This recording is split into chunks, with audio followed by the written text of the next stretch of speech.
Hello everybody, my name is Sean Jones. I just retired out of the military and became a service technician for a manufacturer that designs and builds instruments that test the properties of paper. Believe it or not, there is a lot of science that goes into making each and every piece of paper. I know you might be asking yourself right now, and it's a very common question I have to answer, how the heck did I end up in the paper business after the Army? I know I should be a cop or some kind of cybersecurity manager somewhere for an intelligence firm, but that's not so much the case for me. I have a knack that I picked up from my childhood for tinkering with small machines and troubleshooting instruments to fix them and get them back into operations. This skill developed from my childhood when I used to find old phones or an old refrigerator in the garage. I would fix them. I didn't have training, my dad didn't take the time to fix them, my friends weren't influential at all. This memory of my childhood was a huge impact on me choosing being a technician. Remember those, if you can remember when you were a child, you might remember those long lectures from your parents and grandparents. Remember when they said, you gotta find something that you love to do and you don't want to end up like this. And the past is just all long gone. Do something that you love. Do something that you have a passion for. Make sure you reach your goals and your dreams and you travel to the distant places you want to go.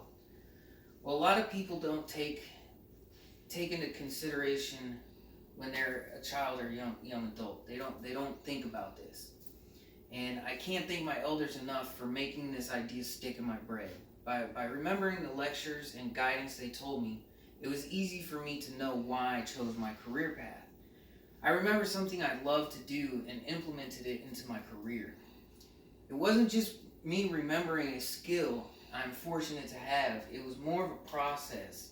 I jotted down what I like to do, I made another column representing a scale of how much I like to do it and what state of mind it would just put me in. This is called finding a flow, or plain and simple, a flow. The metaphor of flow is one that many people have used to describe a sense of effortless action. Athletes refer to being in the zone. Religious people call it being in ecstasy, and artists and musicians also call it aesthetic rapture. And that came from Dr. C. You can find the link and read up about it in my reference section of my slides. It's a pretty interesting article. But I found out that this was my knack, this was my skill, this is what I love to do. The world on the outside just was completely shut out from my mind. I had a sense of accomplishment when I was done fixing objects around my home and seeing how proud and relieved my mother was when it was complete and working again. This was a huge factor as to why I'm a technician today.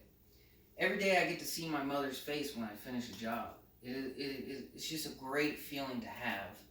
I'm not only proud of myself for being able to find this path in my life, but I'm also relieved that I am not one of the large percentages that doesn't do what they like to do for a living. To sum it all up, knowing myself well enough about what I like to do is the main reason I chose to be a technician. All I did was make a list of hobbies and figured out what put me in, what was my passion.